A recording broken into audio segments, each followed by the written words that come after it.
क्या बुरी औरतों के लिए बुरे मर्द हैं? मैंने सर उठाकर देखा तो 26-27 साल की एक लड़की मेरे सामने बैठी हुई थी। मैं आपकी बात समझा नहीं, मैंने हल्की सी आवाज़ में जवाब दिया। बोलें, मैंने कुरान में पढ़ा है कि जो अच्छे मर्द हैं उनके लिए अच्छी औरतें हैं और जो गंदे यानी बुरे मर्द हैं उनके लिए बुरी औरतें हैं, और इसी तरह बुरी औरतों के साथ भी यही मामला है। तो क्या ऐसा ही होता है क्या? इसने अपनी बात मुकम्मल की। जो कुरान में लिखा है वो गलत तो नहीं हो सकता ना? मैंने जवाब दिया और उठने लगा। मैंने एक बात करनी है आपसे, वो फौरन बोली। इसके अंदाज में अजीब सा दर्द था जिसने मेरे कदमों को जमा दिया और दोबारा बैठने पर मजबूर कर दिया। क्या बात है? इसने सर झुकाया और इसकी आवाज़ उभरी जो दर्द के धागों में लिपटी हुई थी, उसके चेहरे को अपने शिकंजे में लिए हुई थी। मैं बहुत गुनाहगार हूँ, मैंने ज़िंदगी में बहुत बड़ा गुनाह किया। उसको मुझ पर बहुत एतमाद था, मगर मैं हवस में अंधी हो गई। इसने रोका भी मगर मैं काबू न रख सकी और शैतान के बहकावे में आ गई। मैंने इसके बाद अल्लाह से तौबा भी की।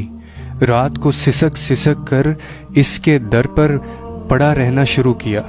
कुरान पढ़ा, तौबा की, मगर एक सवाल अभी भी है, क्या बुरी औरत के लिए बुरे मर्द ही हैं? वो खामोश हुई। उसका चेहरा आंसुओं से तर हो चुका था। उसकी नज़रें झुकी हुई थीं और फिजा में हिचकियों की आहट थी। मैं मुखातिब हुआ, आपको किसने कहा कि इस आयत का ताल्लुक सिर्फ शादी से ही है? इसने फौरन नज़र उठाकर देखा। इसकी आंखों में जो जुस्तजू थी आज तक जहन में पेवस्त है मेरे। मैंने बात जारी रखी, इस आयत का ताल्लुक माशरे से भी है, सिर्फ निकाह से नहीं है। वो कैसे? इसने फौरन सवाल किया। मैंने दोबारा बात शुरू की।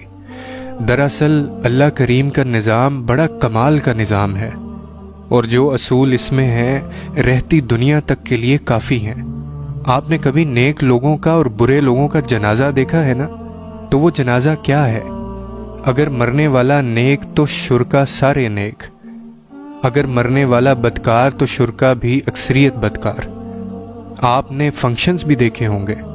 अगर नेक आदमी की आमद है तो सारे नेक अफराद शरीक होंगे। अगर किसी बदकार की आमद है तो अक्सरियत बदकार होगी। असल में हम अपने इर्द गिर्द के लोगों को खुद मुंतखब करते हैं। हम जब अच्छे बन जाते हैं तो अच्छों से ताल्लुक़ कायम होता है, जब बुरे तो बुराई के रास्ते आसान होते हैं। तो ये सिर्फ निकाह के लिए नहीं है बल्कि माशरती ताल्लुकात को बयान कर रही है। अब जब आपने तौबा कर ली तो अब आप परेशान ना हों। कबूल करने वाले की कोई शर्त नहीं होती। माफ़ कर देने वाले के सामने गुनाह क्या है? वो रब्बे रहीम है, रब्बे करीम है। आपकी भलाई आपसे ज़्यादा चाहता है। मैं खामोश हुआ।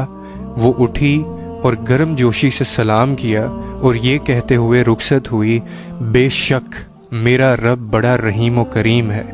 और मुझे अपने इर्द गिर्द एक अजीब सी खुशबू का एहसास होता रहा।